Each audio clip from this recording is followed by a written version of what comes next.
Good morning, नमस्कार, आदाब, सत श्री अकाल। आशा करता हूं कि आप सब लोग अच्छे होंगे, ठीक है। और लॉकडाउन 1, 2, 3, 4 के बाद से अब अनलॉक 3 को एंजॉय कर रहे होंगे, ठीक है। आज का जो सेशन है वो हमने बेसिकली पढ़ाई से रिलेटेड नहीं लिया हुआ। कुछ आप लोग के क्वेश्चन थे जिसको मैंने आपसे पूछा था, उसी क्वेश्चन को हम लोग डिस्कस करेंगे। इसमें से बहुत सारी चीज़ें हम लोग आज करेंगे, बाकी इसके सेकेंड पार्ट में करने की कोशिश करेंगे। जैसे मैं आपके क्वेश्चन की बात करूँ तो जो सबसे कॉमन क्वेश्चन आप लोग का आया था कि टाइम मैनेजमेंट नहीं हो पा रहा, हम कैसे अपना टाइम टेबल सेट करें, चीज़ें नहीं हो पा रही है, ठीक है। सेकंड जो आपका आया था सबसे ज़्यादा कि वो लॉकडाउन ने सब बर्बाद कर दिया। जैसे लॉकडाउन से पहले हम बहुत बड़ी अचीवमेंट कर चुके थे, ठीक है। फिर ये है कि एग्ज़ाम कब होगा, फैमिली प्रेशर, रिश्तेदार का क्या करें, स्टडी पे फोकस नहीं हो पा रहा है, सोशल मीडिया से क्या करें, जिन लोग पास थोड़ा सा एक्सपीरियंस है मॉक तो दे रहे हैं बट मार्क्स नहीं बन रहे हैं, घर बैठे बैठे डीमोटिवेशन हो जा रहा है, ठीक है। ऐसे बहुत सारे तमाम आप लोग के क्वेश्चन थे जिनको हम लोग आज डिस्कस करने की कोशिश करेंगे, ठीक है। बहुत सारे लोगों के क्वेश्चन कुछ रह भी गए हैं जिसके हम लोग नेक्स्ट पार्ट में इन सारी चीज़ों को करेंगे। आज जो भी पॉसिबल होगा 10 to 15 मिनट्स में वो मैं डिस्कस करूंगा कि कैसे हम इन सिचुएशन को हैंडल करें। जिसमें हम लोग स्टार्ट करते हैं सबसे पहले कि लॉकडाउन ने सब इधर उधर कर दिया, उल्टा पुल्टा कर दिया, ठीक है। हम कुछ कर नहीं पा रहे हैं, घर से बहुत ज़्यादा प्रेशर है कि इससे अच्छा तो प्राइवेट कर लेते, ठीक है। अब यहाँ पे क्वेश्चन ये स्टार्ट होता है कि देखिए जो लॉकडाउन आपका लगा हुआ है या अभी तो हम लोग अनलॉक 3 में आ चुके हैं, तो उससे पहले हम एज ए क्या थे, स्टूडेंट थे।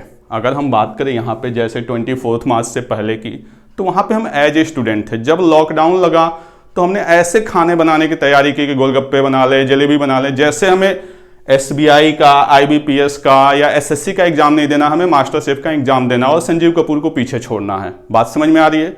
जब आप इसके पहले स्टूडेंट थे तो इस बीच सिचुएशन में ऐसा क्या हो गया कि आपने अपना ट्रैक ही चेंज कर दिया, ठीक है। आप देखिए कि सबके साथ ये लॉकडाउन है, ऐसा नहीं है, पूरे वर्ल्ड में सबके साथ ये सेम प्रॉब्लम है। बट इसको एज ए अपॉर्चुनिटी हमने क्रिएट क्यों नहीं किया, ठीक है। अभी भी हमारे पास कुछ भी नहीं बिगड़ा, 2 महीने 3 महीने बीते हैं। अभी आपको सबको पता है कि जो भी एग्जाम की डेट आ रही है वो अक्टूबर नवंबर से पहले की नहीं आ रही है। यानी जब तक सितंबर तक चीज़ें सही नहीं होंगी तब तक आपके एग्जाम नहीं होंगे, ये क्लियर है। अब पॉइंट ये उठता है कि अभी हम कर क्या रहे हैं। जैसे कल की डेट में 10 साल, 20 साल, 25 साल, 30 साल बाद अगर हिस्ट्री लिखी जाएगी तो उसमें यह भी आएगा कि एक ड्यूरेशन ऐसा आया था जब पूरे इंडिया क्या पूरे वर्ल्ड इतने दिन के लिए बंद था। तो हमसे भी तो क्वेश्चन पूछा जाएगा कि हमने उस सिचुएशन में क्या किया। बात समझ रहे हैं मेरी, कि जो लॉकडाउन लगा हुआ है या जो सिचुएशन चल रही है जिसमें 24 आवर्स हमें मिले हैं, न कहीं जाना है, न कहीं आना है, न रिश्तेदारों ने आना है, न आपको कोचिंग जाना है, कहीं भी नहीं जाना है, तो इतने अच्छे ड्यूरेशन को हमने किया क्या। अगर हम पहले एज ए सेलेक्ट होना चाहते थे कि चलो हमें SBI में सिलेक्शन चाहिए या SSC में सिलेक्शन चाहिए, तो इस 3 to 4 मंथ्स में क्या हम इसको अपना लेवल थोड़ा सा और नहीं इन्हेंस कर सकते थे।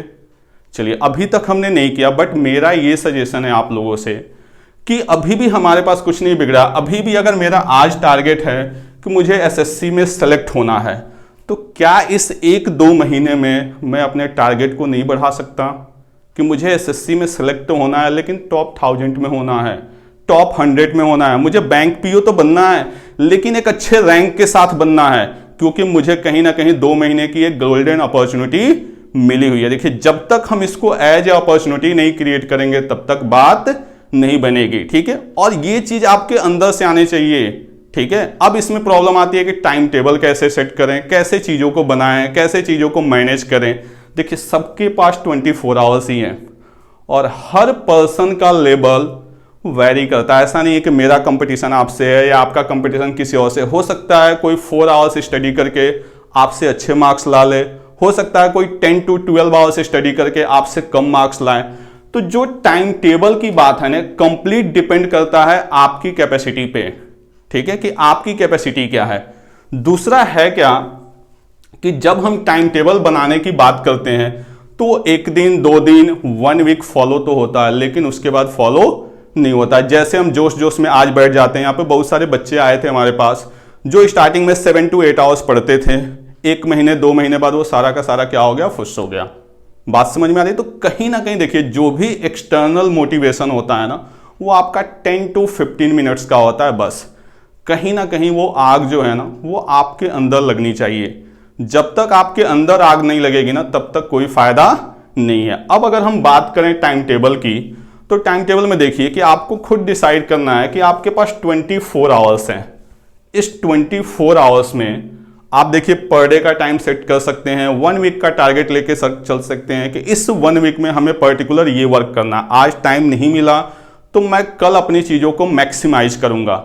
ये सबको पता है कि जो भी हम टाइम टेबल बनाते हैं वो कभी भी फॉलो नहीं होता। उस फॉलो ना होने के पीछे रीजन क्या है कि हम कहीं ना कहीं हमारे अंदर डिसिप्लिन नहीं है, और जब तक आपके अंदर डिसिप्लिन नहीं आएगा तब तक आपका टाइम मैनेज नहीं होगा। अगर आप पढ़ने के लिए बैठे हैं तो मेरे हिसाब से फिर वहां पे आपके पास दूसरी चीजें नहीं होनी चाहिए। फॉर एग्जांपल जैसे आप कोशिश करें, जैसे बहुत सारे लोग मोबाइल पे मॉक देते हैं, आप कोशिश करें कि आपका जो मॉक हो वो लैपटॉप पे हो। अगर आप एनालिसिस करें तो आपके पास सिर्फ लैपटॉप हो और साथ में एक रफ का पेज हो जिस पे आप चीज़ों को करें। होता क्या है कि हम 5 चीज़ें 6 चीज़ें एक साथ लेके बैठ जाते हैं। पता चला हिस्ट्री पढ़ रहे हैं या इंग्लिश पढ़ रहे हैं या मैथ्स पढ़ रहे हैं, साथ में रीजनिंग दिखा रीजनिंग देखने लगे, साथ में कुछ और देखा कुछ और देखने लगे। आप पहले किसी एक सब्जेक्ट को लेके बैठे हैं, उसका टाइमिंग अगर आपने 1 आवर 2 आवर्स जो भी डिसाइड किया, ये पर्सन टू पर्सन वेरी कर सकता है। आप अपने आप को बेटर एनालिसिस कर सकते हैं दूसरे के कंपेयर में, क्योंकि आपको सबसे अच्छी तरह से आप जानते हैं। तो टाइम टेबल का है कि आप ये देखिए कि आपकी कैपेसिटी कितनी है पढ़ने की, कि आप 7 to 8 आवर्स पढ़ सकते हैं या नहीं पढ़ सकते हैं। दूसरा क्या है कि 2 तरह के स्टूडेंट्स हैं, एक तो है न्यू स्टूडेंट, एक है पुराने स्टूडेंट। अभी न्यू स्टूडेंट के लिए मैं कुछ भी नहीं बता रहा हूं, ठीक है, आपको बस मैं थोड़ी बहुत चीजें बताऊंगा। जो पुराने स्टूडेंट है जिनका एक बार सिलेबस कंप्लीट है, जिन्होंने पूरे के पूरे 6 महीने 1 साल पढ़ के अपना सिलेबस कंप्लीट किया हुआ है, उसके बाद से वो अपना मॉक दे रहे हैं, प्री में 2 या 4 नंबर से रह गए, प्री निकल गया, मेंस नहीं हुआ, मेंस निकल गया, इंटरव्यू नहीं हुआ, तो आपको अपना लेवल अच्छी तरह से पता है कि आप कहां पे स्टैंड कर रहे हैं, ठीक है। तो जो आपको अपना टाइम टेबल बनाना है ना, वो अपनी कैपेसिटी के अनुसार बनाना है कि आप कहां पे हैं। अगर आप प्री में 10 मार्क्स से पीछे रह रहे हैं तो आप कोशिश करिए कि किस पर्टिकुलर चीज़ों को पढ़ के आप 20 मार्क्स इनहेंस कर सकते हैं। होता क्या है कि हम 2 या 4 दिन कोशिश करते हैं, फिर उसके बाद से चीज़ों को छोड़ देते हैं। देखिए, एक एक नंबर 2-2 नंबर के लिए ना आपको स्ट्रगल करना पड़ेगा। इतनी आसान गवर्नमेंट जॉब नहीं है, मुश्किल तो नहीं है बट ईजी बिल्कुल नहीं है। आपको 2-2 नंबर के लिए वर्क करना पड़ेगा कि मेरा 1 नंबर मैथ्स में या पर्टिकुलर पार्ट हर बार रह जाता है, तो उसको 2 दिन 4 दिन पढ़ के आप उसको कैसे इनहेंस करें। क्लियर। तो टाइम टेबल जो है वो आप सब्जेक्ट वाइज बना सकते हैं। जो लोग भी पढ़ चुके हैं उनसे मेरा रिक्वेस्ट है कि आप मॉक देना न छोड़ें, ठीक है। अगर आप एक बार मॉक देना छोड़ेंगे ना तो सारा का सारा सब्जेक्ट आपका मिक्स होता जाएगा और मैक्सिमम चीजें आपकी भूलती चली जाएंगी, ठीक है। तो टाइम टेबल जो है वो कंप्लीट आप 6 to 8 आवर्स का सेट करिए या 1 वीक का सेट करिए या 1 मंथ का सेट करिए कि अभी मेरे मॉक में 50 मार्क्स आ रहे हैं, तो मैं ऐसा क्या कोशिश करूं कि मेरे 10 मार्क्स बढ़ जाएं इस पूरे मंथ में। अगस्त स्टार्ट हो चुका है तो अगस्त में मैं ऐसा क्या कोशिश करूं, उसके लिए आप मॉक पूरा दें। उस मॉक में आप एनालिसिस करें कि कहां पे कितने नंबर आपके कम हो रहे हैं। मैथ्स का ऐसा कौन सा पार्ट है जो बार बार आपसे छूट रहा है, रीजनिंग का आपका कौन सा पार्ट है जो आपसे बार बार छूट रहा है, इंग्लिश का कौन सा पार्ट है जो आपसे बार बार छूट रहा है। उस पर्टिकुलर पार्ट पे आपको फोकस करना पड़ेगा। जब तक उस पर्टिकुलर पार्ट को आप एडिशनल टाइम नहीं देंगे तब तक उसमें आपके मार्क्स बढ़ेंगे नहीं। क्लियर। मेरे हिसाब से 6 to 8 आवर्स जो है ना, देखिए ये पर्सन टू पर्सन वेरी करता है। मैं बार बार बताऊं, बहुत सारे ऐसे लोग हैं जो 10 to 12 आवर्स पढ़ रहे हैं, बट मुझे लगता है कि 8 आवर्स आप इजिली टाइम दे सकते हैं। चलिए, आपके पास बहुत अच्छा मौका है सोने का, आप 8 घंटे सोने में दे दिए, फिर भी आपके पास 16 आवर्स है। 16 आवर्स में 8 आवर्स आप ऐसे फालतू कामों में दे दिए, खाना बनाना जो भी करना है उनमें दे दिए, फिर भी आपके पास 8 आवर्स बच रहे हैं। बट ये देखिए, क्वेश्चन ये नहीं है कि आप कितना सो रहे हैं, क्वेश्चन ये है कि जब आप जग रहे हैं तो क्या कर रहे हैं। मीन्स अगर आप 8 आवर्स पढ़ने के लिए बैठ रहे हैं ना, तो वो कोशिश करिए कि 100% आपका पढ़ने का हो। उस 8 आवर्स में कोई सोशल मीडिया ना आए और कोशिश करें कि आप अपने फ़ोन को साइड में रख के पढ़ें, ठीक है। थोड़ी सी डिस्टेंस इससे बनाइए, 1-2 महीने की बात है, फिर आपकी लाइफ बहुत अच्छी तरह से निकलेगी। क्लियर। तो टाइम टेबल आप अपने अकॉर्डिंग सेट करें, आप देखें कि आपको कहां पे मैक्सिमम टाइम देना है। ये टाइम टेबल आपके मॉक के अकॉर्डिंग बनेगा, जो लोग पहले से पढ़ चुके हैं। जो लोग न्यू पढ़ रहे हैं, जो एकदम न्यू स्टूडेंट हैं, अभी एडमिशन लिए हैं या कहीं से ऑनलाइन पढ़ रहे हैं या कहीं ऑफलाइन पढ़ रहे हैं, वो तो पहले आप अपना कोशिश करिए कि आपका 50% सिलेबस कंप्लीट हो। जितना आपको जिस दिन क्लास में पढ़ाया जाए सेम डे आप कोशिश करें कि उतनी चीजें आपकी क्या हो जाएं, रिवाइज हो जाएं। क्लियर? चलें, उसके बाद से अब हम लोग देखते हैं जो नेक्स्ट क्वेश्चन था आप लोग का, वो ये था कि एग्जाम कब होगा। देखिए जो भी डेट आ रही है, अगर बोला जाए तो सच में किसी को पता नहीं है कि एग्जाम कब होगा, ठीक है, लेकिन जो भी डेट आ रही है ना, उसके हिसाब से क्या आ रही है, आपकी नवंबर की डेट आ रही है। जो भी आप लोग के एग्जाम का शेड्यूल हो रखा है उसमें मैक्सिमम एग्जाम्स वो नवंबर में बता रहे हैं। पहले वो था आपका अगस्त में, फिर अगस्त से उन्होंने अक्टूबर में शिफ्ट किया, फाइनली अभी क्या आ रहा है आपके पास, नवंबर आ रहा। मेरा क्वेश्चन क्या है कि एग्जाम कब होगा, इसकी जगह हम ये क्यों नहीं सोच रहे हैं कि सिलेक्शन कब होगा। बात समझ में आ रही है? जो हम बार बार पूछते रहते हैं टीचर से या ऐसे सर्च करते रहते हैं कि एग्जाम कब होगा, एग्जाम नहीं हो रहा। मेरा एक क्वेश्चन है कि जिन लोगों के पास भी ये क्वेश्चन है, अगर आज की डेट में एग्जाम हो जाए या 10 दिन बाद एग्जाम हो जाए या 1 मंथ के बाद एग्जाम हो जाए, तो क्या हम अपना सिलेक्शन ले पाएंगे। बात समझ में आ रही है कि क्या हमने इतनी स्टडी की है कि अगर 1 मंथ के बाद एग्जाम हो जाए तो हम अपना सिलेक्शन ले पाएंगे। क्लियर? तो जब अगर हम यहाँ पे स्टैंड ही नहीं कर पा रहे हैं, तो आपको तो इस चीज़ के लिए खुश होना चाहिए कि आपको 2 महीने 3 महीने का एक्स्ट्रा टाइम मिल गया। जो काम आपका नेक्स्ट ईयर होना चाहिए था वो काम आपका इसी साल हो जाएगा। बात समझ में है? तो एग्जाम कब होगा इस बात से ज़्यादा आपको कंसंट्रेट इस पर करना है कि सिलेक्शन कब होगा, या जब एग्जाम होगा तो मैं सेलेक्टेड हूं या नहीं हूं। आ रही बात में? तो आप अपने लेवल को इतना इनहेंस करिए कि एग्जाम कभी भी हो आपको इफ बट न हो, आप 100% श्योर रहें कि आपका सिलेक्शन होना ही होना है। और आपको पता है सिलेक्शन लेने के लिए सिर्फ और सिर्फ स्टडी करना है, बाकी कोई भी दूसरा ऑप्शन नहीं है। आ रही बात से? फैक्ट है कि चलो एग्जाम की डेट नहीं आ रही है तो कहीं ना कहीं वो स्ट्रेटजी नहीं बन पा रही है या प्लानिंग नहीं बन पा रही है, ये सारी बातें सही हैं, लेकिन आप ये कर सकते हैं कि आप नवंबर को टारगेट करके अपनी चीजें करिए। हाँ, इसमें बैंकिंग वाले बच्चों को प्रॉब्लम आ सकती है क्योंकि वो करंट अफेयर कहाँ से पढ़ें। और मैं आप लोग को फर्स्ट डे से बता रहा हूँ कि करंट अफेयर आपकी एज अ हैबिट होनी चाहिए। करंट अफेयर को आप एज ए सब्जेक्ट लेने लगते हैं, कितना वास्ट है, आप उसको डेली रूटीन बनाइए कि आपको आधे घंटे 1 घंटे पढ़ना ही है। उसको आप बर्डन मत बनाइए, उससे थोड़ा सा आप यूज टू होइए।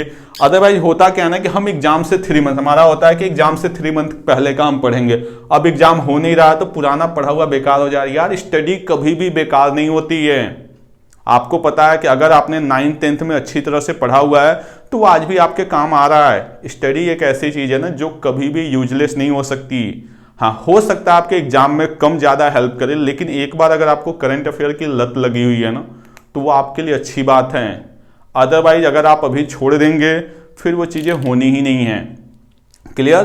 तो आपको एग्जाम के लिए परेशान नहीं होना है, आपको अपने सिलेक्शन के लिए परेशान होना है कि जब भी एग्जाम हो मैं सेलेक्ट हो रहा हूं या नहीं।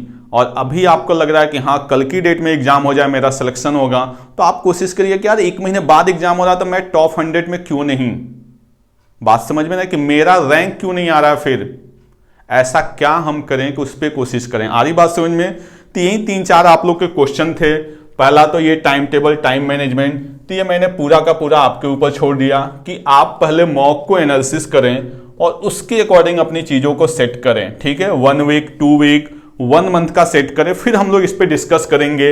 ये जो सेशन मैंने स्टार्ट किया ये एवरी संडे चलेगा। अभी मैं एग्जाम से रिलेटेड आपको कोई स्ट्रेटजी नहीं बता पाया हूं, न ही मॉक से रिलेटेड कुछ भी बता पाया हूं कि मॉक कैसे देते हैं, कैसे मार्क्स को एनालिसिस करते हैं। मैंने आपको बताया कि ये आप सेल्फ इसको प्रिपेयर करें। ठीक है, 1 वीक 2 वीक के बाद से हम लोग फिर से इस पे डिस्कस करेंगे, जहां हम पूरा का पूरा एक टेबल बना के मैं आपको चीजों को समझाऊंगा कि आप कैसे चीजों को कर रहे हैं, कहां कौन सी चीजों को ऐड ऑन करनी है। जो लॉकडाउन है मैंने बोला कि इसको आप एज ए अपॉर्चुनिटी क्रिएट करें। ठीक है, जो लॉकडाउन है ना इसको आप एज ए अपॉर्चुनिटी बनाएं कि कैसे हम इसको एज ए अपॉर्चुनिटी करें कि आने वाली जनरेशन को हम ये बता सकें कि मुझे लॉकडाउन में इतनी अच्छी अपॉर्चुनिटी मिली पढ़ने की कि मेरा रैंक किस लेवल पे आया। मेरा टारगेट था ये, बट मुझे 2 महीने 3 महीने का टाइम मिला और मैंने अपना टारगेट और ऊपर किया। क्लियर? और इस क्वेश्चन का जवाब मैंने बोला कि एग्जाम कब होगा, इसकी जगह आपके दिमाग में क्वेश्चन होना चाहिए कि आपका सिलेक्शन कब होगा। क्लियर। जो नेक्स्ट वीडियो इसकी हम लोग लेके आएंगे उसमें सबसे पहले जो बच्चों के साथ जो प्रॉब्लम है ना वो है फैमिली प्रेशर और एक तो ये रिश्तेदार। ठीक है, इन लोगों ने आपका जीना आराम कर रखा है। ठीक है, तो पहले तो हम लोग इनको देखेंगे कि कैसे आप अपने पेरेंट्स को डील करें, कैसे पेरेंट्स आपके साथ करें। ठीक है, डीमोटिवेशन, देखो जो डीमोटिवेशन है ना, जब तक आप पढ़ेंगे नहीं तब तक मोटिवेशन आना नहीं है। और मैं बार बार बोल रहा हूं कि जो आपका मोटिवेशन है ना ये आपका इंटरनल होगा, बाहर का कोई भी बंदा ना आपको मोटिवेट नहीं कर सकता। जब तक आपके अंदर आग नहीं लगेगी ना तब तक कोई फायदा नहीं है। और सेकंड चीज जो है मॉक को हम लोग कैसे एनालिसिस करते हैं ये मैं पूरे के पूरे आपको नेक्स्ट वीडियो में बताऊंगा। क्लियर। ओके, चलिए मिलते हैं हम लोग नेक्स्ट वीडियो में। थैंक यू, धन्यवाद आप लोग का देखने के लिए।